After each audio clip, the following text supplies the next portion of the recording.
מה שהם צריכים, מה שהכלל צריך, זה מה שאני עושה. ראיתי שיש בית חב"ד ברחוב יהושפט שמכינה סנדוויצ'ים לילדים נזקקים.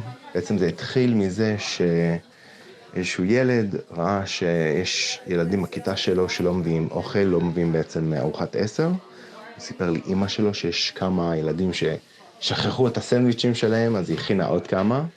אבל קלטה שזה קורה באופן עקבי, כאילו היא חקה את העניין, קלטה שאלה ילדים מיעוטי יכולת, והתחילה להכין עבורם עוד סנדוויצ'ים. באיזשהו שלב הילד הזה גדל, והוא הפך לחייל, והוא נפל בעצם, ולזכרו הקימו את המיזם הזה שמכינים את הסנדוויצ'ים לילדים ממשפחות מיעוטי יכולת. Since the beginning of the war, I mean, I've been doing this for years, but since the beginning of the war, I think I've donated probably over 500 books and comics to soldiers, youth at risk, evacuees, English and Hebrew, but I specifically, like, people call me up because they know I've been doing this for years. They'll reach out to me, English-speaking soldiers who are going to Miluim, that say, have anything I can think of, and I happen to know for a fact that my comics and books have gotten to Gaza. I have soldiers sitting there reading them, and people come to me. במוצאי שמחת תורה, אני כמובן התקשרתי למ"פ שלי, אמרתי לו, תקשיב, אני רואה את התיק עכשיו, אני מגיע, אני יודע שאתם הולכים להיכנס לעזה, אני מצב שאתם נכנסים בלעדיי.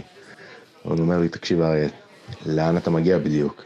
אין לך צו 8, אין לך יחידה לחזור אליה, אתה לא רשום בשום מקום. הוא אומר, תשאר בירושלים, אתה איש של עשייה, ואתה כבר תחשוב לבד מה צריך לעשות בירושלים, אני בטוח שזקוקים לך. ברגע שהוא אמר לי איזה איש של עשייה, ידעתי בדיוק מה שצריך לעשות. אני התחלתי לעבור מלון. אני הייתי ניגש לאחראי על המפונים בכל מלון, והוא אומר, שלום, קוראים לי אריה, אני לא עובד בשביל איזשהו ארגון, אני מתנדב עצמאי, ואני רוצה לעזור לכם בדיוק לפי מה שאתם צריכים. איפה שצריכים אותי, אני הולך. הרעיון כאן הוא לא לעשות מה שלי דווקא הכי טוב, אלא לעשות איפה שהם צריכים. אם אני מגיע למקום ואני חושב שאני הולך לחתוך ירקות, אבל מבקשים ממני לשטוף את הרצפה, אז אני שוטף את הרצפה.